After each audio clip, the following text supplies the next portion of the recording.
ẹ jọ àwọn tí a bá fẹ́ rìkọ́dù ń bí káàbí fóònù wa sí flat mode so that kò ní sí interruption nígbà tí kọ́ọ̀lù wa jọ wọlé ọlọ́run àbẹ̀wá àti àyẹ̀wò ẹ̀ka ń bọ̀ lọ́wọ́ ẹ jẹ́ kí á jókòó kí á fara balẹ̀.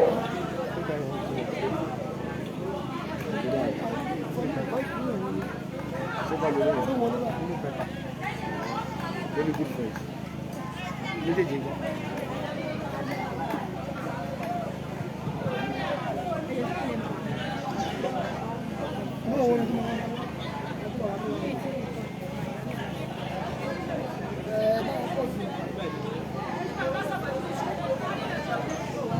Máa gbé gbohùngbohùn fún àwọn bàbá wa láti bẹ̀rẹ̀ discussion náà lórí emotional intelligence and home management. Àwọn bàbá tí wọ́n wà ní kalẹ̀ àwọn ní Professor Taofeek Shitu láti Federal University of Agriculture Abẹ́òkúta gẹ́gẹ́ bí mo ṣe sọ ní ẹ̀kọ́ abẹ́ lọ́hùn kọ́lọ́mbà àṣọ wọn ní ẹ̀sán rẹ̀.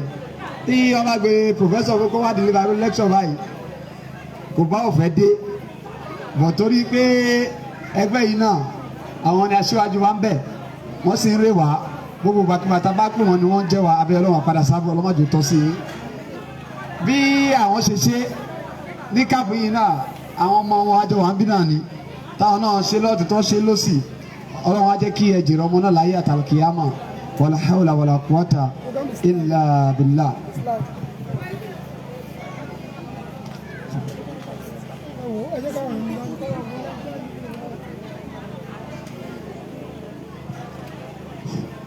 أعوذ بالله من الشيطان الرجيم بسم الله الرحمن الرحيم الحمد لله وكفى ثم الصلاة والسلام على رسوله الكريم وعلى آله وصحبه ومن سلك طريقته إلى يوم البعث أما بعد والسلام عليكم ورحمة الله تعالى وبركاته.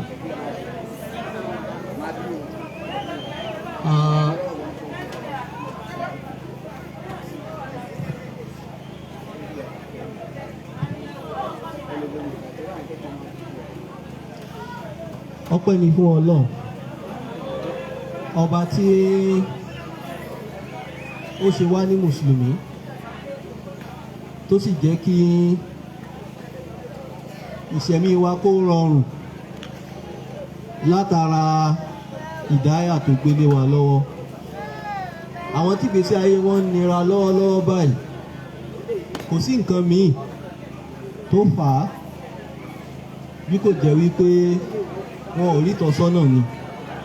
Àmọ́ ẹni tó bá wà nínú ọgbà Islam oríire àkọ́kọ́ nìyẹn. Ẹlẹ́ẹ̀kejì wá ní wípé kéèyàn ó ṣoríire débi wípé kó gbọ́ kó gbà kó dẹ̀ fi ṣe wà wù so that ìkẹta níta ń pè ní ìṣirò iṣẹ́ á lè rọrùn fónítàn. So ẹni tí ò tiẹ̀ rí Islam ṣe kò lè rí ìkẹ́ gbèlè pé yóò rí ìṣirò iṣẹ́ ṣe.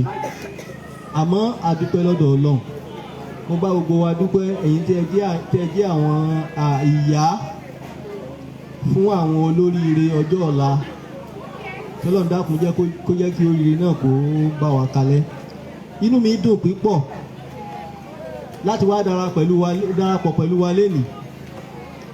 Kò sídìí míì bí kò jẹ́ wípé ìpèníjà tí wọ́n fún mi torí ìpèníjà ni tán ní ká wá bá àwọn obìnrin wa sọ̀rọ̀ nípa ẹni tó ń pè ní emotional intelligence. Ìdí tí mo fi pè ní ìpèníjà màá ṣàlàyé. Alákọ̀ọ́kọ́ òun ni wípé ẹni tó ń pè ní emotional intelligence ọ̀rọ̀ kan tó kan gbogbo ẹ̀dá tọ́lọ́run bá dá pátá ni.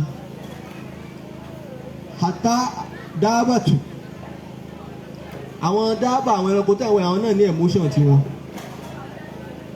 Àmọ́ wa tá a gé èèyàn ló jẹ́ pé bá a bá ṣe mọ emotion wa sí bá a ṣe lò sí á ṣírò rẹ̀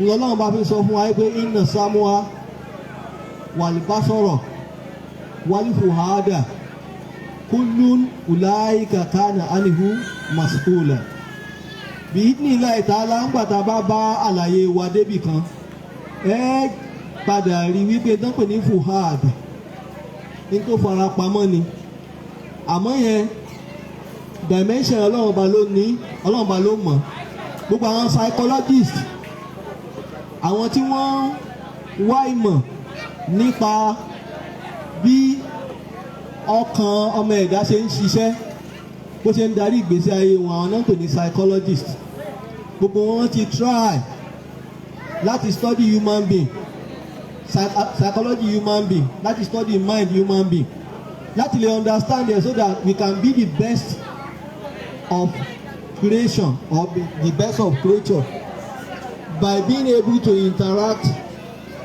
socialize with each other in the best way to enjoy our livelihood.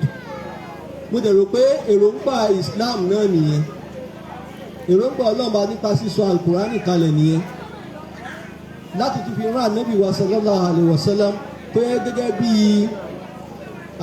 àpẹẹrẹ tó ga jù fún wa láti jẹ́ ká mọ tọ́lọ́run fẹ́ àti tọ́lọ́run ò fẹ́ èròǹgbà ẹ̀ náà nìyẹn ṣùgbọ́n àní gbàtọ́ wọn dá mi púpọ̀ nítorí wípé gbogbo àtàwọn psychologist tí wọ́n bá sọ wọ́n á sọ àlá ilmi dọ́hìrí ìmọ̀ tí wọ́n ń gbé jáde ìmọ̀ tó jẹ́ wípé ó wà blanket ni ṣùgbọ́n tó bá fi ìmọ̀ tọ́lọ́run ọba kún tó fi ìdáyà tọ́lọ́run ọba kún yóò padà complete ìyẹn láfi lórí ọ̀fẹ́ yẹn lénìí tó fi di wípé mo fi ń sọ fún ẹgbẹ́ ìpèníjà gidi ni fún mi torí wípé gbogbo apárápátá la ní wàhálà emotion every human being ló ní emotion in fact àwọn kan wọ́n gbàgbọ́ wípé emotion àwa obìnrin àbí emotion àwọn obìnrin oló delicate jù they often say women have highly eruptive emotion highly eruptive emotion níta pé àwọn obìnrin ni wọn tí wọ́n bá yarí tóbìnrin bá yarí tó bá express ara ẹ̀ báyìí wípé wọ́n máa ń lágbára gan torí ẹ̀ mo sọ pé Ọlọ́run ó gbà mí o kó jẹ́ kí n rọ́rọ̀ náà sọ torí pé iwájú àwọn mọ̀mọ́ ni mo wà yìí Ọlọ́run má jẹ́ sì sọ Ọlọ́run jẹ́ ẹ gbọ́ mi yé dáadáa káǹfààní tó wà ń bẹ̀ ó lè sàn káàkiri kó jẹ́ àǹfààní fẹ́ ni ó sọ àtàrà náà tẹ́ gbọ́ mo fẹ́ ṣàṣírí kan fún yín kí n tó máa sọ̀rọ̀ ṣẹ́rí ńgbà tí mo rí pé wọ́n ní kí n wá discuss emotional intelligence pẹ̀lú obìnrin báwo mo ṣe fẹ́ ṣe bẹ́ẹ̀ mo fẹ́ jẹ́wọ́ fún yín wípé I am no longer the same person again mo dúpẹ́ lọ́dọ̀ àwọn elétò tí wọ́n pè mí pé kí n wá bá yín sọ̀rọ̀ torí pé ọ̀pọ̀lọpọ̀ nǹkan ni mo padà discover nígbà tí mò ń wádìí pé kò mo ṣe fẹ́ sọ̀rọ̀ ètò ìṣe fẹ́ yé ibi tí mò ń lọ ó yé mi o gbọ́mọ̀ ìmọ̀ yìí ṣe débẹ̀ ìmọ̀ bí ṣe débẹ̀ àmọ́ Ọlọ́run ti ṣe ìdáyà fún mi mo dẹ̀ gbàgbọ́ wípé inshallah gbogbo wa náà la máa ṣàǹfààní pẹ̀lú interaction wa ẹ ṣáà farabalẹ̀ kẹ́ ẹ máa ṣàdúrà fún mi Ọlọ́run jẹ́ lè sọ tí ó ṣàǹfààní fẹ́yìn náà nínú ilá ìtàlá so gẹ́gẹ́ bí tí mò ń sọ bọ̀ àwọn láwọn obìnrin ni wọ́n wà mostly eruptive pé wọ́n ní delicate emotion but àwọn onímọ̀ ìwádìí kan wọ́n tún ti wá yí ọ̀rọ̀ yẹn po ṣé àwọn pé ìmọ̀ ọmọ tẹ̀síwájú náà ni wọ́n gbá research wọn wọ́n wá discover wípé it's not like that it's not totally true wọ́n ní both men and women are equally prone to eruptive emotion pé kò sẹ́ni tí ò lè break down emotionally probably mo wá padà wá bọ́ sáàrin mo lo ọgbọ́n tèmi ni mo wá bọ́ sáàrin pé probably nǹkan tí a lè sọ ní pé even though in terms of lively experience a lè sọ pé àwọn obìnrin máa ń react púpọ̀ emotionally but probably we can say that men are easily able to control their emotion than women. Gbogbo àná lájọ lẹ́ emotion. Tẹ́ bá ibi tọkùnrin bá ti fárí gángba mi tó rí heart gbà mí disproportionately ẹ wò pé kí ni sọkùnrin kí la bá dé kí la gbé kí lẹ́yìn jù bí àṣà àwọn aláṣà. It will always be highly disproportionate. So ló fi jẹ́ pé a ní láti gbọ́ àwọn nǹkan kan yé wọn bá ọ̀rọ̀ tá a máa fàyọ nínú ẹ̀kọ́ tí Islam kọ́ gbogbo ọ̀pọ̀lọpọ̀ wa ló jẹ́ pé ìmọ̀ ẹ̀ wà pẹ̀lú wa mo ṣe ń bá yín sọ̀rọ̀ mí kàn fẹ́ rán yín létí ni. Ká lè mọ̀ pé ibi tọ́rọ̀ yẹn fara pẹ́ òun lélẹ̀. Ká kọ́kọ́ ṣe àwọn àlàyé pé what is a home torí wọ́n ní bí home la fi manage pé ọ̀pọ̀lọpọ̀ àwọn a lè má gbọ́ yé nítorí pé ní home completely. Mo fẹ́ gbìyànjú àti yànnà náà tó bá yẹ pa bá ti gbọ́ yé bẹ́ẹ̀ lílá alhamdu a jẹ́ pé ìrọ̀rùn ló tún bá dé fún mi nìyẹn. Simply a home is that place where a person lives permanently. Ẹ bá mi fagi sí permanently yẹn lábẹ́. Where a person lives permanently, especially as a member of a family or a household. Definition ta fún home yìí ó lóyún sínú nítorí pé ọ̀pọ̀lọpọ̀ wa tí a wà lórí ìjókòó yìí lénìí tá bá ní ká béèrè lọ́wọ́ ara rẹ pé àwọn olè ń jọ ń gbélé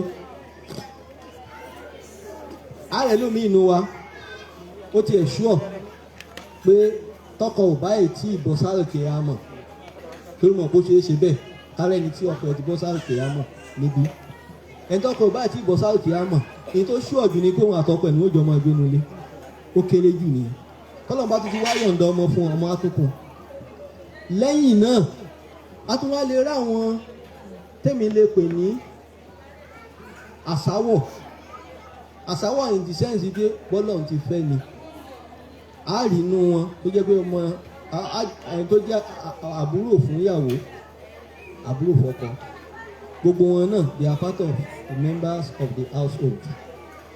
Àtúnrẹ́ lẹ́lòmíì tẹ́jẹ̀ wọn ò tiẹ̀ bára mu àyàfi látọ̀dọ̀ ànábì wa Ádámù tí wọ́n bá tírèsì jíìn wọn ní tàn rárá ẹlòmíì ò mọ̀ bá wọn gbélé ó jẹ́ pé activity onítọ̀hún yẹn gan nínú ilé á fẹ́ ju tàwọn ẹni tó yẹ pé wọ́n bá ẹ̀jẹ̀ jáde lọ sínú ilé yẹn ó máa wà ń bẹ̀.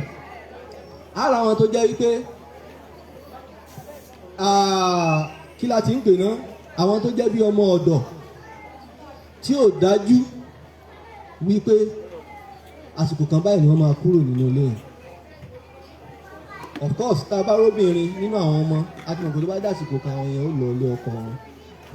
Àwọn tó jọ́kùnrin náà àwọn náà ó ṣẹ́tù ṣùgbọ́n bond tó máa wà láàrin ọkùnrin àti ilé tó jẹ́ central house wọn home wọn ó máa wà more tighten ju tàwọn obìnrin lọ. Ìtàn sọ pé àwọn obìnrin ti lọ wáṣẹ́ wọ̀ níbòmí àwọn náà wọ́n máa make home níbòmí. So a home in short òun náà níbi tó yẹ pé èèyàn fọkàn sí pé ibẹ̀ ló wọ́n mọ̀ pé ilá mọ́ṣá Allah tọ́lọ́mùbá lẹ́yìn ó sì kò padà ní ti dáadáa yóò sì. Ìyẹn jẹ́ bẹ́ẹ̀ gbogbo oníkálukú wọn tó jẹ́ member of the house ní wọ́n máa ní róòlù wọn tán fẹ́ play but oníkálukú náà ló jẹ́ wípé ìṣesí wọn yàtọ̀ ọ̀tọ̀ inna sa'yakum làṣàtà gẹ́gẹ́ bí Ọlọ́run bá ṣe sọ oníkálukú wọn á ti ní defined contribution to the existence of the home or household. Ẹ jẹ́ ká máa dé. Iṣẹ́ tó ní kálukú wọn dẹ̀ máa wá ṣe ó ní ṣe pẹ̀lú emotion. It requires that proper emotion is put on service for that person to be able to deliver his own role in that particular household. Now, kí ló yẹ ká fi wá worry nípa ilé? Why do we have to worry about home?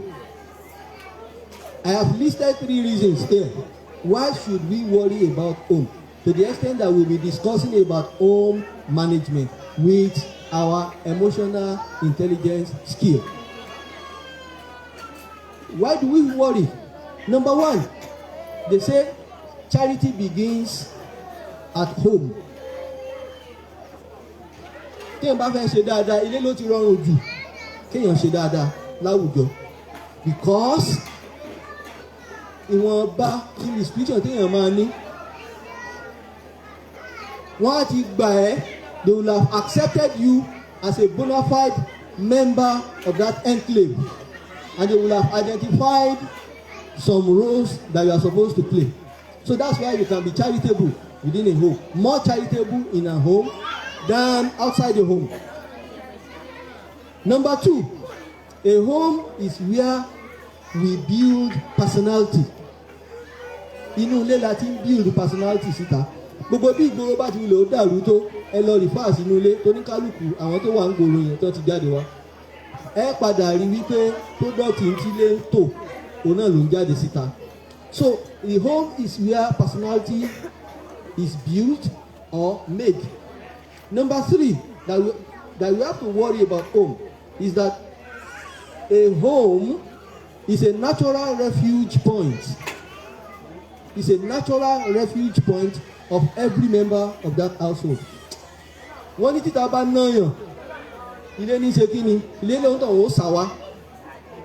Ẹ̀rọ Ànábì wa Muhammad sallallahu alayhi wa sallam, when he became posited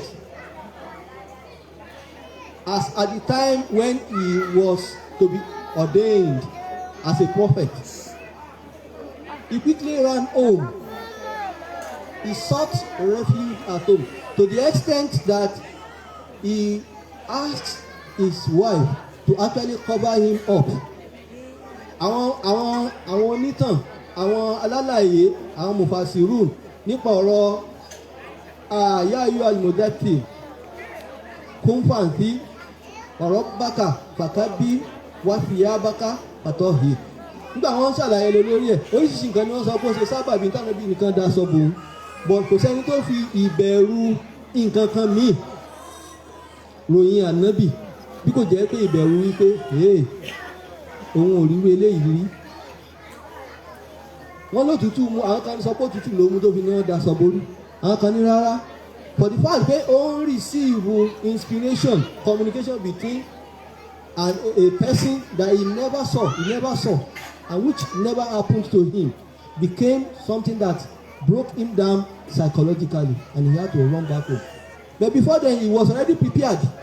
Ṣé ẹ rántí nínú ìtàn wọ́n ní wọ́n ti prepare Ànábì sallallahu alaihi wasallam, wọ́n ti operate mind díẹ̀ síwájú kó tó dìgbà yẹn bẹ́ẹ̀ as human being yóò sì jẹ́ lẹ́ran ara lásìkò kan kó tó di kó pick up. That is how Allah has made it. So home nìyẹn o. Bí ọkùnrin bá jáde nínú ilé títa bá nà yóò padà wálé, bẹ́ẹ̀ náà lobìnrin náà, bẹ́ẹ̀ náà lọmọ náà.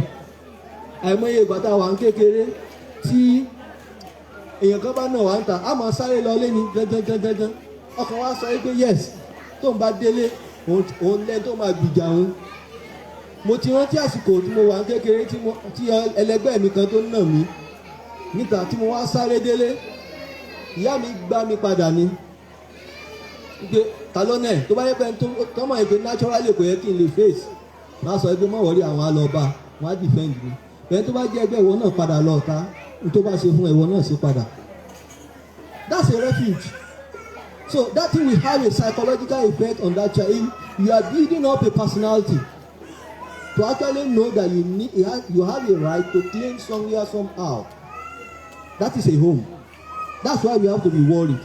So if you are not very, very careful to prepare home in such a way that the kind of personality we are building will not contribute to well-being of the society, then we have failed. Because Allah says you are the best of Ummah that has ever been evolved on mankind. So that's the reason why it's important that we discuss this particular issue. But there are a lot of things. Now let's understand what's an emotion. Kí náà ń pè ní emotion gangan? At least you now understand that we have a home and we know what a home is. What is an emotion?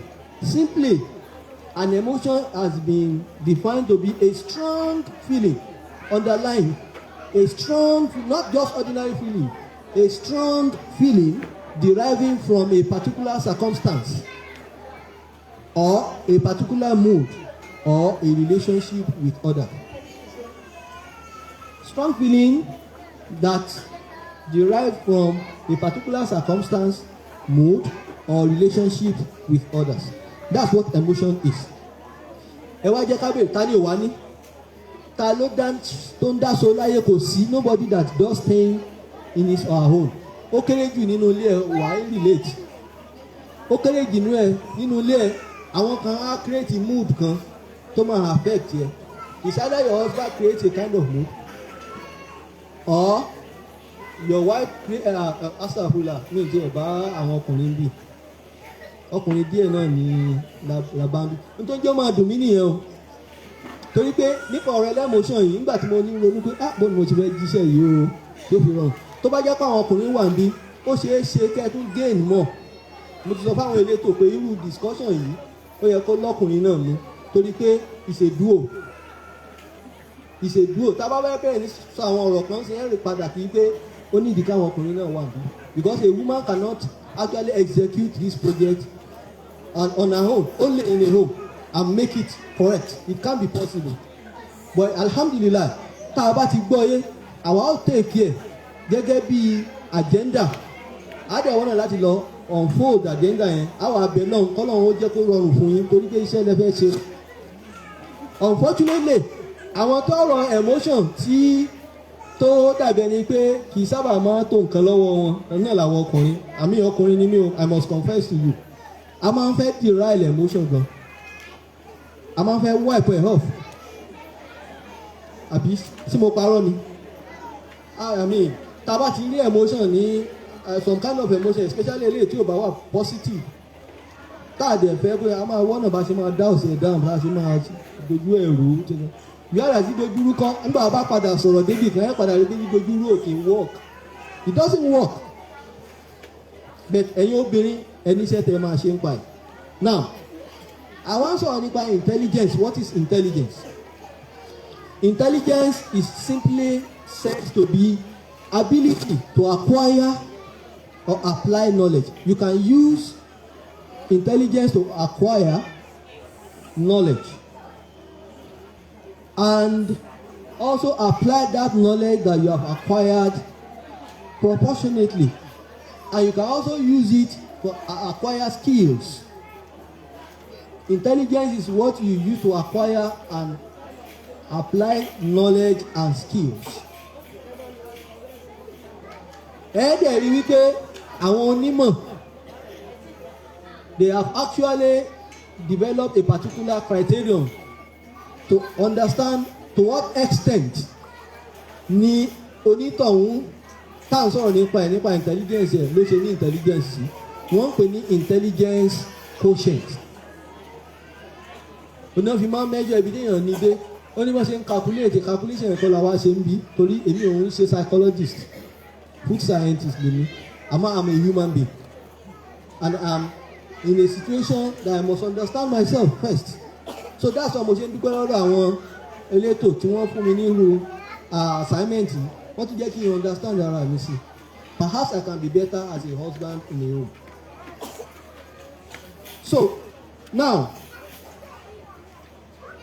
káwá combine ọ̀rọ̀ méjèèjì papọ̀ emotional intelligence because ibi tá à ń lọ gangan nìyẹn emotional intelligence can now be easily defined to be ability to understand,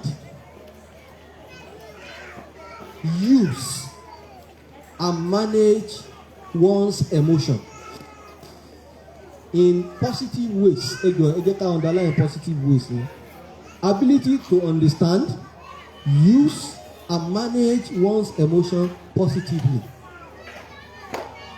In order to do what? In order to relieve stress. Wàláì stress kò sí nǹkan tá a lè ṣe sí o. Làkọ́dé kọ́lá kìnnìún ìsán fi kábàd. Ọlọ́run bá ní dídá tó ń dá wa láti bẹ̀rẹ̀ ayé wa advent wa sínú ayé táyé kúrò láyé stress náà ni. All what we need to do is to manage the stress. So in order for us to manage one dimension of way to manage stress, especially to maintain relationship in home, is to be emotionally intelligent. Kéèyàn má jẹ́ bùtùnú gafil language Quran ẹni tó bá jẹ́ gafil that person is either a gafil tó jẹ́ pé he doesn't have sufficient intelligence emotional intelligence to do that thing or the person has it but refuses to use it. Àwọn méjèèjì ni wọ́n lè jẹ́ gafil gẹ́gẹ́ bí èdè Quran.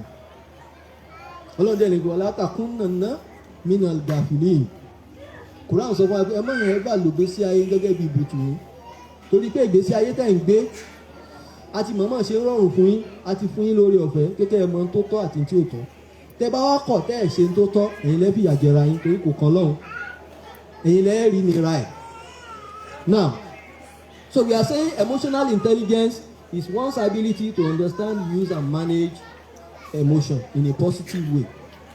For us to be able to relieve stress and communicate effectively. Àṣé communication wà important á padà wọ̀n to communicate effectively and do what? Empathize with others. Ẹ jẹ́ kí n farabalẹ̀ kí n spell empathize empathize E-M-P-A-T-H-I-S-E empathize, that is the spelling. Tabadile ká lọ wò dáadáa ẹ̀yin ọmọ ìyá mi a ní láti ṣọ́ra wa gan. Ọ̀pọ̀lọpọ̀ wa ló jẹ́ wípé before now a ti ń lò gbèsè ayé carelessly in a parọ́tọ̀ yìí including myself. I won't lie to you. You know what we have failed to do? Many of us have failed to actually understand who we are. We have failed to understand who we are. And tí o bá dẹ̀ mọ who he is or who she is, subhanallah, òun tọ̀ òun ó kàn máa gamble ni o nípa ìgbésí ayé. Àfáà wa kan tó kọ tírà tàlímù al-muta'allim gbogbo àná láti gbọ́ tírà yẹn. Wọ́n ní inú àwọn ìmọ̀ tó ṣe pàtàkì jù láyé ilimole haali ìmọ̀ téèyàn ó wà tí ó fi mọ bóun gangan fúnra rẹ̀ bó ṣe wà kí ni condition rẹ̀ ẹni tí ò bá mọ bó ṣe jẹ́ bóun gangan jẹ́ fúnra rẹ̀ kò lè ráyé gbé rọrùn ó máa ṣe mistake níbi láti ṣèbádọ́ lè rọrùn. tó ti yé wa báyìí nísìn so unfortunately tá bá ti dé stage kan ọ̀pọ̀lọpọ̀ wa la máa ń lo residual knowledge níta àti mọ̀ síwájú ká tó wọnú ilé ọkọ ká tó di baálé ilé tí wọ́n ti ṣàlàyé fún wa bóyá sẹ́mínà náà ti ṣàlàyé ẹ̀ fún ẹ̀ tàbí a ṣe iná ti ń gbé ìyẹn náà la máa ń lo ọ̀pọ̀lọpọ̀ wa a kì í sún síwájú mọ́ ẹ̀ṣọ́ yìí láti mọ new creation in a new relationship abẹ́ ìmọ̀pá máa ń evolve ni we human being we change tó o bá ti wọlé tán ọkùnrin tó o mọ̀ tẹ́lẹ̀tẹ́lẹ̀ ó padà mọ̀ from another dimension bẹ́ẹ̀ ṣe mọra yín tẹ́lẹ̀ I love you torí tọrùn tẹ́ ẹjọ́ ṣe tẹ́ fi tanra yín jẹ tẹ́ kóra yín wọnú ilé dimension yẹn máa padà change mọ́ yín lọ tó bá wá change bẹ́ẹ̀ ṣe wá succeed pẹ̀lú ó depend lórí bẹ́ẹ̀ ṣe wà prepared sí láti lè move on with life. Ẹlòmíì á crash a year into marriage ẹlòmíì kò tiẹ̀ ní tó yẹn rárá àìmọye falẹ̀ azìlélà kọ́lọ́ má ṣe títí wa bẹ́ẹ̀ ẹlòmíì ò ní lè cope rárá because the person was not actually prepared for such challenges. Ọwọ́ ń tà á mọ̀ lámọ̀ á fẹ́ mọ̀ nǹkan míì mọ̀ which is not right. Now mo tún fẹ́ ká take note kan nínú definition a particular word nínú emotional intelligence. We say emotional intelligence is very important to overcome challenges and diffuse conflict.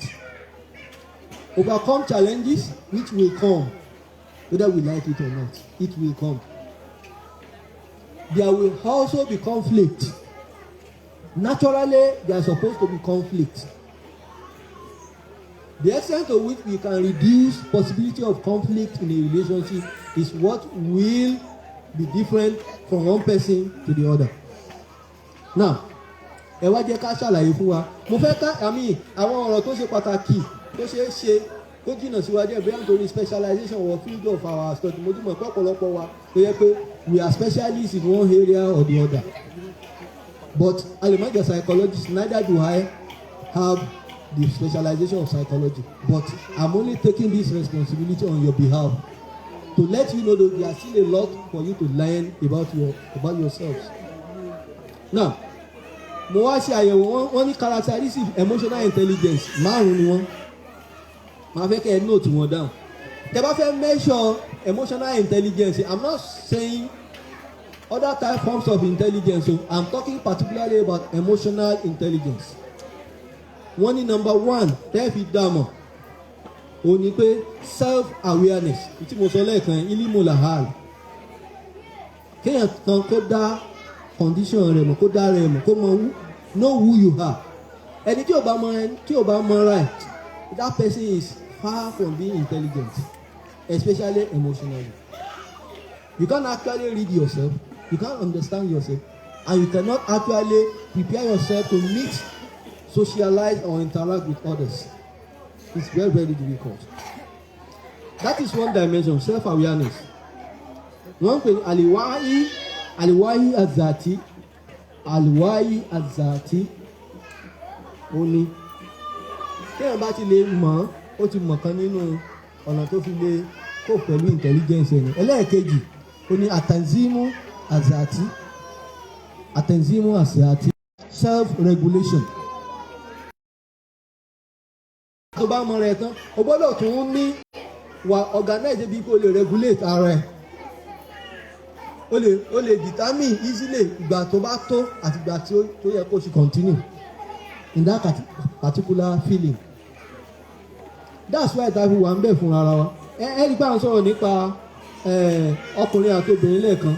Probably ibi ìlọkùnrin ti yàtọ̀ díẹ̀ sóbìnrin. Tó bá measure if there are ways psychologists will measure it. Probably ọkùnrin lè ó ṣeé ṣe I'm not actually finalizing it but from experience ó ṣeé ṣe ká gbà wípé ọkùnrin ní ability láti regulate emotion rẹ̀ or control his emotion than women. Ẹ rántí Ànábì sallallahu alaihi wasallam nínú àwọn àdìsí kan táwọn obìnrin wọn sábà fẹ́ gbọ́ tó sì jẹ́ pé àkíkí ni òdodo ni náà ni pé nígbà tí Ànábì ní wọ́n ká gàgà lé iná tóun ríran rí ní tó ń ṣẹlẹ̀ ńbẹ̀ kí l'Ànábì sọ Ànábì kẹtùrátù hálù àmọ́rù àmìsà àwọn obìnrin ló pọ̀ jù ńbẹ̀ wọ́n wá béèrè wọ́n wá surprise lọ́wọ́ Ànábì pé irú kí ni òjíṣẹ́ Ọlọ́run ṣe tó ti relegate àwọn obìnrin wọn ní Ànábì dẹ̀ fún wọn ní reason ara ìkànnì àwọn reason yẹn òun mo fẹ́ mention nísìn out of many reasons wọ́n ní àwọn obìnrin máa ń ṣépè wọ́n máa ń ṣépè mi sọ pé gbogbo obìnrin ló ń ṣe bẹ́ẹ̀ pẹ̀lú ìtòjíṣẹ́ Ọlọ́run bá mayam kíkú wá nílé àwa ìní ìhùwà ìlà wá yù hà ó ti rí wa tán kí ló máa ń mẹ́pẹ̀ wá is a kind of an emotional expression ó lè pè even though ó lè sọ nǹkan yẹn kó má mí ìní ẹ̀ obìnrin lè sọ pé kò ní dáa fún ọ ìyà ló jẹ kú bí akọrẹ ti fìyà jẹ dógóńgó ẹ̀rí ó lè má mí ìní ẹ̀ o ó kàn jáde is a kind of feeling but ọkùnrin á keep mood ní ẹ ṣáàmù báwọn àbúṣe máa ń ṣe wọn á kó lẹ́yìn tí wọ́n ní wọ́n ara bá yín kápẹ́ẹ̀tẹ̀ mọ́ wọ̀rí àmì létà a máa address ẹ̀ mọ́ wọ̀rí àmì ara ń gbóná lọ́wọ́ ni. So that's why I say probably men have more capacity in this dimension than women. The third dimension about emotional intelligence is motivation. Tafiz. Motivation. The level to which somebody can motivate himself. I mean, tó lè tira ẹ lọ́kùnrin láti achieve goal is a dimension of the amount of emotional intelligence that you have. Motivation. If somebody is highly self-motivating, that person could be a very intelligent person. Is probably a very intelligent person. Then another one is empathy. Allahu Akbar. Al-Itfu. Ìyẹn ń pè ní empathy. Àti sọ́lẹ̀ kan. Ṣẹ̀rí empathy yẹn, òun ló dàbí ẹni pé ó wà lára tó sọnù fún wa. Mo ń bá bọ́dà mi kan sọ̀rọ̀ síwájú kí n tó wá bí nísìn. There are issues tó ń ṣẹlẹ̀ láàrin ẹbí, láàrin ọ̀rẹ́, láàrin group. Tọ́wọ́ bá ṣẹlẹ̀ lẹ́sẹ̀kẹsẹ̀, especially when it's not favourable to somebody, the person will quickly react. The person will quickly go judgmental. Láti bẹ̀rẹ̀ sí máa dájọ́, kò sẹ́ni tí ò ń ṣẹlẹ̀ sí o, kò sẹ́ni tí ò ń ṣẹlẹ̀ gbogbo ara wa judgmental by nature. Bẹ̀rẹ̀ bóníkálùkù wa bá ṣe lè repress that trait nínú ara wa ló máa determine now ṣé wá rí being judgmental ìyẹn gangan kọ́ tẹ̀ wá ní issue.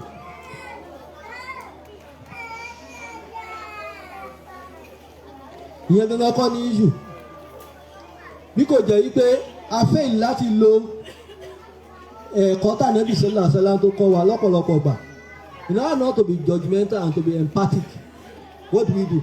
We give people excuses. ẹ jẹ́ ká fúnra wa ní excuse. kí náà pè ní empathy òun ni pé kéèyàn fi rẹ̀ sí ààyè ẹlòmíì nǹkan pè ní empathy nìyẹn ọ̀pọ̀lọpọ̀ aláàkí lè ṣe bẹ́ẹ̀. Empathize ó yàtọ̀ sí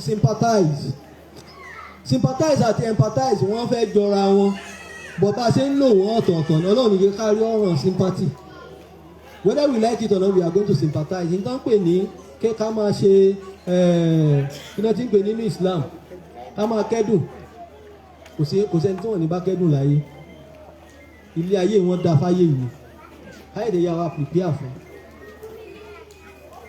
ó lè jẹ́ ẹ̀dùn gbére ni wọ́n ké tí ò ní sí rẹ́mẹ́dì mọ́ ẹlòmíì kẹ́ wọ́n á kẹ́dùn fún temporarily nǹkan yẹn á padà change but ẹni tí ò bá lè fi rẹ̀ sáyé onítàn kò ní bá tàn yẹn kẹ́dùn then àwọn empathy kan wà tó yẹ pé ó wà fake á padà mọ̀ pé emotion náà wà fake emotions wà tó pọ̀ gan so ọ̀pọ̀lọpọ̀ wa ló jẹ́ pé empathy àní kì í lè sọ pé tó bá tiẹ̀ jẹ́ mi mo wà ní situation yẹn ṣé màá judge bí mo ṣe judge ṣé mo lè ṣe better ju tẹni yìí lọ tó bá yẹ pé mi ni ọ̀rọ̀ yẹn ṣẹlẹ̀ sí.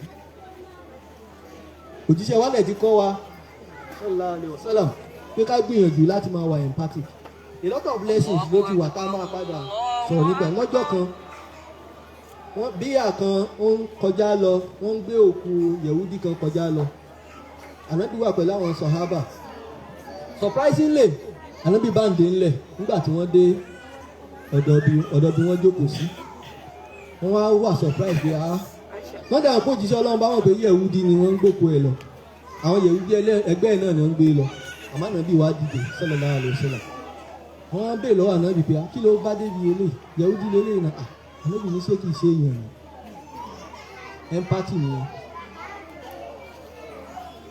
tó bá jẹ́ wọ́n ńkọ́ tó bá jára alẹ́ ẹ̀ ló ṣẹlẹ̀ sí ńkọ́ ànábì ń show respect tó dẹ̀ fi ń kọ́ àwa mùsùlùmí náà pé ká máa fi ọ̀rọ̀ ro rárá wa rò téèyàn bá wà ní relationship especially nínú ilé tí ò bá kí ń fọ̀rọ̀ ro rẹ̀ wò ìgbà míì wà tá a máa ṣiṣẹ́ tá a máa ṣe relationship manage now so empathy ni number 4 nínú dimension of emotional intelligence. Number 5 is social skills ability for that person to socialize to relate with others. ṣé àmọ́ pé àwọn kan wà kọ́láhùn ṣàánú wa ni a ti fẹ́ ra wa tán astagfirullah kò tiẹ̀ possible náà kéèyàn méjì ò fẹ́ ra no matter how short ni interval tó wà láàrin proposal àti level of introversiveness and some level of introversiveness yes an introvert ó ní but circumstance tó gbé wọn papọ̀ kò jẹ́ kẹ́yìn ó realize pé máa yẹn ó wà a little bit introverted so nígbà bá délé àwọn abẹ́rẹ́ sí ni mọ́ come to natural sense of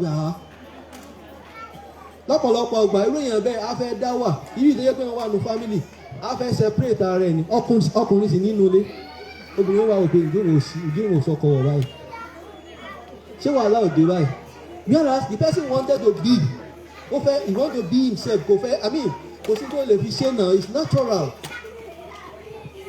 so as a result of that èèyàn á ní problem in socialization ẹlòmíì kan wà pé extrovert ni gbogbo gbà pẹ́pẹ́pẹ́ ó ti lọ pẹ́pẹ́ especially àwọn obìnrin pẹ́pẹ́pẹ́ ó ti wọlé kejì ó ti wọlé kẹta gbogbo ibi tó dẹ̀ wọlé sí yẹn tó bá jẹ́ pé ẹni tó lẹ́kọ̀ọ́ ẹ̀sìn ni ó ṣeé ṣe ẹgbẹ́ wọlé yẹn ń ṣàǹfààní fáwọn èèyàn yẹn ṣùgbọ́n ọkọ ò láìkí ẹ̀ a máa wò báyìí pé kí ni gbogbo ilé ìbáyìí ní gbogbo ìgbà kò síjọ́ tá a dé tá a bẹ́ ń lérí tá a bí ẹlẹ́rìn wọn ilé àwọn lágbájá ilé àwọn tàmẹ̀ kí dẹ̀ lẹ́nu ń ṣe bẹ̀ ẹ̀ lọ́n rojọ́ Allahu Akbar alhamdulillah ẹ lọ́rùn ọjọ́ ẹjọ́ tẹ̀ ń ròyìn sóṣà àǹfààní àbí òṣà àǹfààní ṣe tẹ̀ ń dá sí sóṣà àǹfààní so eléyìí ó jẹ́ nǹkan tí ó ṣe pàtàkì tá a gbọ́dọ̀ mọ̀ sí tó àwọn dimensions márààrún yìí ká lọ yẹ̀wò dáadáa ká fi mọ level tá a wà in terms of emotional intelligence ṣùgbọ́n màá wá sọ àwọn ọ̀rọ̀ kan sìn tó jẹ́ pé Ọlọ́run kó ṣàánú torí mi ò rò pé àsìkò tó wà nílẹ̀ ó tó fún mi láti lè ẹ jẹ́ kí n mú ní pépèpé mo sọ̀rọ̀ nípa fake emotion lẹ́ẹ̀kan fake emotion ṣe rí kéèyàn fake emotion ó pọ̀ gan-an àyàn fake emotion faking emotion often come out as a result of that person wanting to satisfy his partner or her partner ibùn ọmọ a máa ń fake emotion fọmọ ńgbà mi tẹ bá wà àwọn kan yẹn láwọn tí àwọn tó wà ní ẹyẹ kí àpẹẹrẹ yẹn ó máa yé ogo wa dáadáa àwọn tó máa wà lẹ́nu ọ̀nà supermarket big mall yẹn tẹ̀pá àwọn waiters wọ́n máa ń wà bẹ́ẹ̀ ìgbà míì ọkùnrin la máa bá ìgbà míì obìnrin la máa bá similitude yẹn nìyẹn bó ṣe rí inú ilé náà nìyẹn because you know that we have a role to play and role wa yẹn ó need a lot of emotional expression ó dẹ̀ tí wà exhausted every time wọ́n á ṣílẹ̀kùn you are welcome sir ní kankan a máa fake smile oríṣiríṣi gbogbo àwọn pẹ́pẹ́pẹ́pẹ́ yẹn do you know that we have a extent to which we can do that things who are fatigued emotional fatigue máa ń wà but such people they can never change tán bá change iṣẹ́ tán nìyẹn yes of course tán bá ti rí pé àwọn ilé hotel are welcoming I'm not coming down here again but you can afford to be yourself nínú ilé téèyàn bá tiẹ̀ kọ̀ mọ́ máa advice wa dáadáa because owó wa náà la máa ń fake emotion fáwọn spouses wa even fáwọn ọmọ wa mo fẹ́ encourage wa please do it when necessary ẹ jẹ́ ká fake emotion when it is necessary you now want to ask me when is it necessary to fake emotion nígbà tí ẹ bá rí i wípé kò sọ́nà bòmí that person that is faking emotion is actually at the receiving end kò tẹ́ lọ́rùn ó ní tó wà nínú ó fi tọ́ dúdú sínú ó tù fùfú síta because ó fẹ́ break the partner head down you want to let that impasse just move on so that later opportunity alẹ́ wà láti ṣe amendment and that is the wise thing but tó bá ti pọ̀ jù tí faking of emotion bá ti pọ̀ jù one you not become yourself again you will not be yourself again at a time that you need your real self you have been lost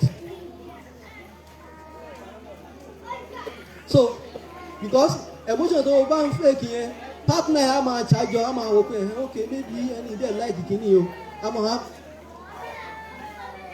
a keep on láti repeat ẹ̀ ìwádìí máa di sínú yàrá ìwọ like instead kò dẹ̀ sọ pé like irú situation báyìí possibly with convincing reason that the person has to change unfortunately if somebody is so excessive just like that person gbogbo àwọn tẹ̀yìn tó jẹ́ nígbà wọn bá délé bàbá ńlá trauma burúkú náà máa ń face tó bá délé ṣé náà ló la fẹ́ sọ pé ó jẹ́ wàhálà fún wọn tàbí kó máa fake emotion ẹ mọ̀ káàtà bá ń bọ́ ọmọ kékeré ṣeré ní káwákọ́ mọ́ nífẹ̀ẹ́ wa a máa ń fake emotion fún mi kí abẹ́mọ̀ à ń bọ́ ọmọ dé ṣeré alẹ́ húyà ẹ mọ àwọn àṣàtẹ́mọ́ sí yẹn fake emotion ni I'm a smile so I'm a smile just to change the emotion of that child you want to that's a faking of emotion but essentially it's important sometimes but sometimes let your child know the true situation so that the person will adjust now nínú ẹ̀ náà mo ti fẹ́ bẹ́ kúrò mo fẹ́ bọ́ sínú àwọn kan tá à ń pè ní confused personality mo ṣe ń sọ yìí ó ṣeé ṣe ká máa rí pertinence ẹ̀ nínú relationship tó ní kálukú wá ní o we can see some of this in ourselves we can also see it in the other person in the household àwọn kan wọ́n pè ní confused personality or we call them multiple personality àwọn yẹn bàbá ńlá ọdẹ ni wọ́n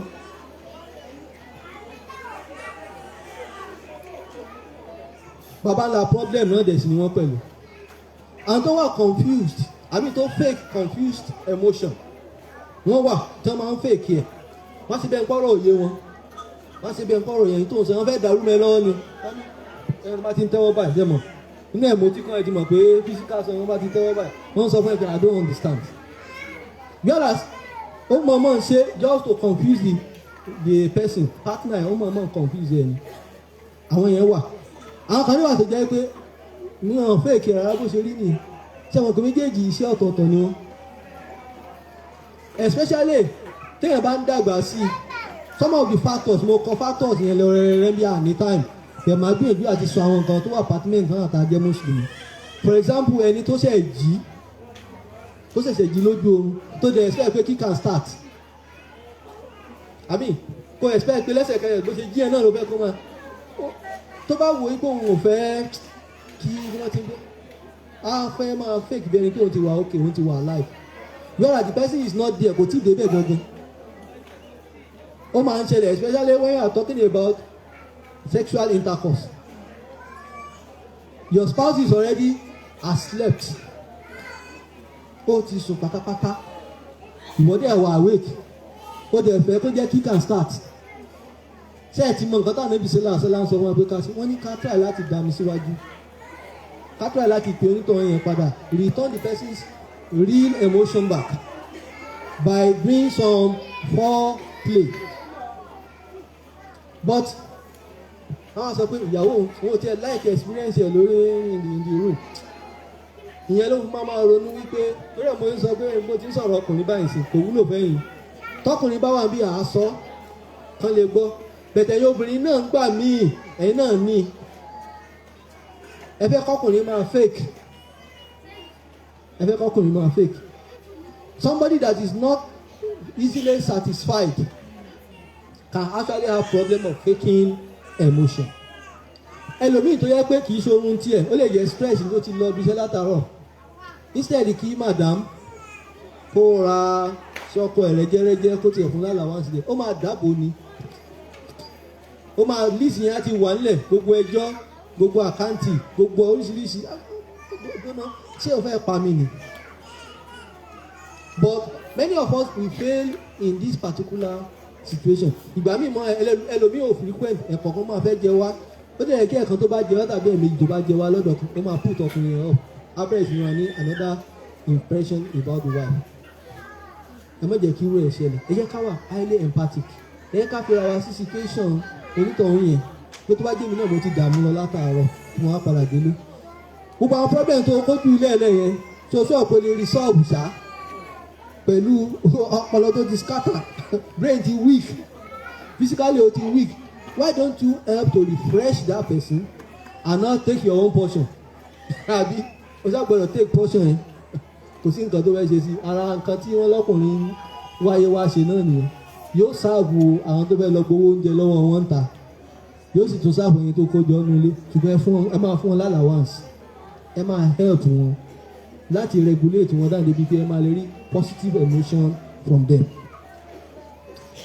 But ìgbà míì wà iṣẹ́ ìbádà máa ń fà irú iṣẹ́ ìbádà tó yàrá máa ń mú confusion wà nínú a person only fasting bóyá láti understand náà pè ní confusion inability to actually decide inability to respond to issue nítorí pé confusion ni fasting máa ń fà tó báyọ̀ bá ti gbà rẹ̀ tó bá ti rẹ̀ ẹ ṣàfihàn ẹjọ́ sínú bí kò bá sínú tán ẹ padà rí ojú ẹ̀ ń ta àwẹ̀ yẹn ṣe àwọn pé kò rọrùn fẹ́ lómi láti gbà ó lo compulsory ní fún ọ̀ràn yẹn ni ó ń gbà ṣùgbọ́n má fi jẹun gún mọ́jọ̀ ọ̀ràn gbọ̀n onítọ̀hún jẹ́ ọ̀rọ̀ aṣọ yóò sáókì láyọ̀ nígbò bá sáókì láyọ̀ wàá ẹ̀sẹ̀ wàá máa wá dá tọ́pìkì tìtì ẹ̀ wàá dálẹ̀ ìwọ náà dẹ̀ mọ̀ tó lè ṣe láti lè ṣe kíni láti lè pè padà wálé fún ní good food fún ní good food even oúnjẹ yẹn máa pọ̀ níwọ̀nba jẹ́ kó tẹ̀lé nǹkan pé alhamdulillah bí yóò ṣe síta yóò ṣe sínú mo dúpẹ́ lọ́dọ̀ lọ alhamdulillah rẹ̀ tó ṣe ọ̀nà méjì ló já sí o alákọ̀ọ́kọ́ ni pé òun ló ń jẹ gbé kalẹ̀ ẹlẹ́kẹ̀ẹ́ pé òun rí ìyàwó rẹ̀ we men we are always very grateful for women that give us good feeding mo fọ Ọlọ́run bá búra bó ṣe rí yẹn so don't play with it no matter how little because it affects emotion. Ọkùnrin á jókòó sí kọ́ra á máa wo obìnrin ẹ̀fẹ̀ pé alhamdulillah mo dúpẹ́ lọ́dọ̀ náà. Tó bá yẹ kókó dé yẹn nígbà ṣe máa léyìn ọlọ́kà mi àbí kó lọ́mọ lọ bí wọ́n ti fi ṣe abọ́ ní àfihàn abọ́ gbà lọ́wọ́ sàn pé àṣejù yín ti pọ̀ jù. Ọlọ́run mọ́ dojú tì wá God no go shame us o. Nígbà tí ẹ̀ bá wà ní ẹni tó máa rì tó wá di bachelor àpàpàdodo kì í ṣe tó dáa. Àwọn obìnrin mi máa ń ṣe bẹ́ẹ̀ wọ́n á jẹ́ kí ọkọ wọn mọ ilé kí la fi máa ń pè náà ilé alámọ̀là ibi tó ti dáa jù wá ní ìyá ẹ̀ ń lọ bẹ̀ẹ́ sè Ọlọ́run kó ṣàánú wa ń bẹ̀. So ìyẹn bẹ́ẹ̀ lẹ́yìn náà mo fẹ́ sọ̀rọ̀ nípa body languages. Wọ́n ń pe àwọn kìnnìkan ní body languages. Ṣẹ́rí, I ask a question. Is it possible for us to read our partner's emotion? So possible, so easy fún wa láti read the emotion. Because àbá lè read ẹ̀ àti tán ẹ máa ju nǹkan ọ̀tọ̀ ní tẹ́ni ẹ̀ expect ẹ jù nítorí pé ẹ̀ read ẹ̀ dáadáa. Ẹlòmíì kẹ̀dẹ̀rẹ̀ most of the time they don't demand for attention. They don't demand for things. They want you to read it of them. The more you are able to do that as a spouse, the better you are in a relationship. So it means that you have to understand your spouse very, very well. So body language is mo fẹ́ sọ̀rọ̀ lé lórí because when you understand person's body language, then you are almost done with the issue of managing your partner's emotion. Well, Ọlọ́run dá mọ́ wa ni o. In fact, body language speaks more voluminously than speech. Kéèyàn kó fara react speaks volume. Ìgbà tó lọ́dẹ̀ máa kọ́kọ́ dá wa ló kọ́kọ́ dá ẹ̀ náà mọ́ wa. Now àwọn èèyàn máa sọ pé action speaks louder than voice. Bó ṣe rí gan ni body language là ń sọ ń pa ẹ̀. Actually, body language actually expresses inner feelings on behalf of that person and is instinctive. Over instinctive is something that is created naturally to us. Àríbi gbé sí tó máa jẹ jáde ni wọ́n ní èéfín níwà ó máa rú ni bó ni ó ti rú action rẹ̀ ló máa take tí ó fi rú. Now how do you show? Ẹ má bínú báwo la ṣe lè show ta fẹ́ express love out of several other things that we need to express in a relationship. Love is very, very important because love is assuring. It's assuring that I am with somebody I am safe with. So how do you express it? Gbogbo àná láti mọ oríṣiríṣi yẹn bẹ́ẹ̀ tá a bá mọ̀ ẹ jẹ́ nǹkan já wọn díẹ̀ fún wa níbí táwọn onímọ̀ psychology tí wọ́n kọ́ wa. Number one, who is that person that runs away from hugging is our partner.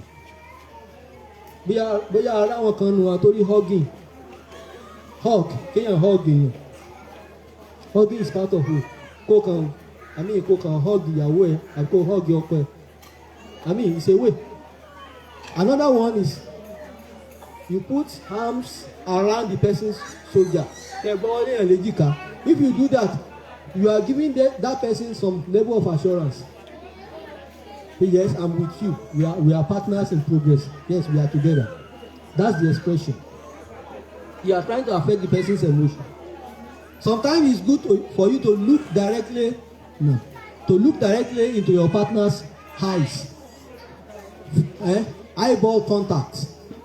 In fact, àwọn ọlọ́pàá ọlọ́mọdé ayé ọ̀daràn àwọn ọlọ́pàá they use that a lot to detect criminal, and you can as well do that to detect your partner's emotion. I need training around that area. Èmi náà ṣe discover èmi náà ò ní mo ṣe discover ẹni lọ́wọ́ tí wọ́n gbé sẹ́yìn lọ́wọ́ wípé we can detect the emotion state of emotion of your wife or your husband by looking through the eyeball. Another one, pat in the cheek. Kò fọwọ́ gbé ọkọ ẹlẹ́ẹ̀kẹjọ. Oh, disrespect ẹlòmíràn àrífín. Mo tiẹ̀ ṣọ́ pé kò sí réèyàn bẹ́ẹ̀ ló wá ń bí. Tó o bá fọwọ́ gbé ọkọ ẹlẹ́ẹ̀kẹjọ, ó máa appreciate ìbàjẹ́. Torí àwọn nǹkan kan wà lára ẹ̀ tó fẹ́ gbé kúrò. Tó o bá ṣe oh Lord, Allahu Akbar. Wàláì ládàrẹ́ ó máa rúgà báyìí ni. Ẹ jẹ́ ká máa ṣe àwọn kinní yẹn, ẹ jẹ́ ká máa ṣe, ẹ jẹ́ ká máa ṣe. Then kéèyàn kan dédé gba ọwọ́ ọkọ ẹ̀ mú. I mean, holding the hand of your spouse. Ẹ máa gbára yín lọ́wọ́ mú. I mean, what he's saying is that tó bá ṣe bẹ́ẹ̀, what he's saying is that come rain, come shine, we are together. I will be with you. That's the assurance ni. Okay? Then, especially when a person is feeling depressed, there is some kind of gloom in the person's expression. Don't worry, my dear. Everything will be okay. Don't worry. It's just for some time. Normally, also, you see, ẹ kó táyà yẹn fún. Rántí ẹ̀yin náà lè ń kọ́ wa ní kíní ẹja ní sùúrù. Ẹja ní sùúrù. Don't worry, we are together. Whatever comes, I'm ready to manage with you. This is an assurance. Àwọn nǹkan yẹn a máa ń fojú kéré ẹni very very important. Because ẹ rántí ìgbà kan àjọ wà papọ̀, a time assign contract ìgbà àjọ wà papọ̀. Ẹ wá imagine kéèyàn gbàyàn sẹ́nu iṣẹ́, a worker in your company tó ń fún ní salary kò dé desk ẹ̀ 9 a.m. in the morning kò má bàa ń bẹ̀. Kó tún wá ṣúrúṣú after 10 kó bá kó wá yẹ̀wò pé òkè ó wà ń bẹ̀. Nígbà wo bá tún débi 12 tó ń dé bẹ̀ ó tún bá ń bẹ̀. You know what is going to be? I have not recruited very well. Àṣìmúlélẹ̀. What you will be doing is to plan a way of housing that person, relieving that person of the job. Ọlọ́mọdé àárí o. Ìdí divorce ti wáyé nìyẹn. Now some things we do it that will put us off or put our spouse off ourselves. Kẹ́hìn kankan tí aláìní náà ṣẹlẹ̀ kan. Kò máa rò lójú ẹ̀. You know what that means? Where are you gangan? Ìwọ́dà. The man is telling you that you are nothing. I mean, you don't mean anything for now. And that more frequent that thing happens. Language tó ń sọ ó ṣe ó lágbára o. Tàbí kéèyàn sí wáyé. Àbí kó gbọ́ sáyà wáyé. Àbí kéèyàn wá sí wáyé. Kí làwọn àgbàlagbà wọn sọ wọn ní ẹ̀ gas? Wọ́n lo gas ni wọ́n wọ̀ sí. Kọ́mọ̀ ṣẹlẹ̀ kó wá sí báyìí kó ṣe máa ṣe báyìí sọ fún he's telling you that you are ready to strike. Àmàtàlá àti wọ́n ṣe nonsense bẹ́yẹn. Màá dì pẹ̀lú ẹ̀. That's what it means. These are body languages that some of us are máa ń ṣe. Ẹlòmíì ọmọ bọ́kọ ẹ̀sẹ̀ kì í ṣe pé láàrin ọmọ sí bàbá nìkan kọ́mọ mi máa bá mi sọ̀rọ̀ tó wá sọ̀rọ̀ báyìí. Body language ni Ọlọ́run ló dá mọ́ wa. In fact àwọn nǹkan tá à ń sọ yẹn wà natural, gbogbo culture ló wà nínú ẹ̀. Gbogbo culture ló wà nínú ẹ̀. Then kéèyàn máa bẹ́ẹ̀ sọ̀rọ̀ kó máa wo bòmíì. Ajá ń gbó nìyẹn o. Ajá ló ń gbó nìyẹn. These are some of the things that we use to affect each other's emotion in a household that we do not know. Tàbí kó fẹ́ jáde ìwọ àtọ́kọ́ ẹjọ́ sọ̀rọ̀ kan ní o bóyá ní yàrá ló wà ẹ̀mẹ́yẹ̀jì jọ ẹjọ́ sọ̀rọ̀ kan àwọn ọmọ gáàtì ẹ̀ ti mọ̀ pé nǹkan ti yan. Òwò agbóde ọba múlẹ̀kùn gbí. Mọ́mì tán mọ̀ pé kì í ta àwọn ló máa ń bá wọn wí bá wọn. Àwọn ọmọ àgbà kí ló ṣe é tó ń gbálẹ̀kùn mẹ́yẹn. Mọ́mì náà ló wá ń gbálẹ̀kùn nǹkan kan ti ṣẹlẹ̀. Ó ti sọ̀kò. You have communicated for those people who are around. Ọ̀pọ̀ ẹ̀gbọ́n sọ fún yín pé nonsense. Ẹ jẹ́ ká ṣọ́ra. Ìmíì kí wà àtọ́kọ ẹjọ́ wà lórí ibùsùn. Kẹ́nìkan lọ east, kẹ́nìkan fèsì west. Kẹ́ẹ̀kọ́ ẹ̀yìn síra yín lórí ibùsùn. Ó nítumọ̀ gbogbo wa náà la dẹ̀ mọ̀ bó máa ń ṣẹlẹ̀. Tó bá ti frequent my dear sisters wàhálà ń bọ̀ o. Ẹ má sì mí gbọ́ o. Mo ti sọ fún wa lẹ́ẹ̀kan wípé ẹ má jẹ́ àfẹ́ẹ̀kì jù o. Tí nǹkan kan bá ń wà nílẹ̀ fi body language ẹ̀ sọ fọ́kọ ẹ pé I'm not okay with you now in a very polite way. Ọkọ ẹ̀ wá wò pé obìnrin ò kì í ṣe báyìí tẹ́lẹ̀ tẹ́lẹ̀. my dear kí ló ṣẹlẹ̀ kí ni mo ṣe ó máa ṣàlàyé ẹ̀dẹ̀ yanjú ẹ̀ ṣùgbọ́n ó ṣàbẹ̀rẹ̀ sí continue very persistent in that way ó ti ń gbẹ́ kòtò ọlọ́run ló mẹ́rin tó máa kó sínú kòtò yẹn o náà àwọn ọkùnrin míì wà torí àwọn sọ pé tọkùnrin bá wà bí ẹyẹ nǹkan mú mention kan náà àwọn tẹ́ máa rí lára ọkùnrin tẹ́ mọ̀ pé ìgbà tẹ́ bá tíṣù bá ṣẹlẹ̀ ẹ̀ kàn rí tọkùnrin ó lè má rí ibi sá lọ ó lè jẹ́ sitting room náà ló máa wà.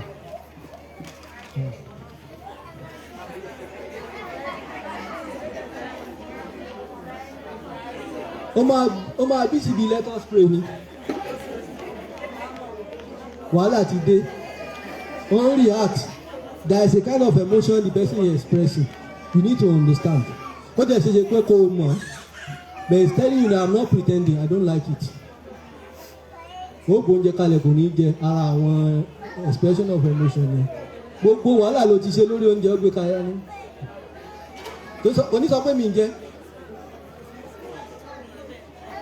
tẹ pé yẹn tún kò sọ̀rọ̀ jáde o tọ́rọ̀ bá ti dìbẹ́ yẹn wàhálà dé o ẹ jẹ́ káwọn náà bá ṣe kí ni tá a ṣe máa yanjú ẹ̀ o kọ́lọ́n kí kó túbọ̀ ràn wá lọ́wọ́ lórí àwọn ọ̀nà yẹn now mo sọ fún yín pé mi ò ní àsìkò púpọ̀ àwọn nǹkan tó pọ̀ rẹ́rẹ́rẹ́ ni mo kọ síbí àmọ́ mo wá fẹ́ sọ kíní kan fún wa torí there is a particular trend now ká má fọwọ́ ara gbẹ́ kòtò kalẹ̀ ńlẹ̀ fún ara wa ṣe rí nítorí yẹ kí n fẹ́ sọ ọ̀rọ̀ yẹn nítorí pé àárín obìnrin ni mo wà ní yẹ kí n fẹ́ sọ mo fi ṣàdúrà níbẹ̀rẹ̀ wípé ọlọ́run má jẹ́ n sì sọ tẹ bá rántí pé mo ti ṣàdúrà yẹn ní pẹ̀lẹ́ ọlọ́run má jẹ́ n sì sọ náà sísì sọ ni wípé tẹ́lẹ̀tẹ́lẹ̀ rí àwọn ìyá wa torí gbàtẹ́mi náà dẹ́n tó marry mo wá ṣe mathematics mo ṣe arithmetic yẹn when I wanted to marry my father somehow told me that I was not ready not that I have not become of age but ó wò wípé àwọn some conditions tó surround me I shouldn't go into marriage now ní sùúrù díẹ̀ sí tẹ bá bọ́ ọ̀pọ̀lọpọ̀ àwọn ọmọ wa sọ́lé ni ó máa yarí ni bẹ́ẹ̀ ni àbí bẹ́ẹ̀ kọ́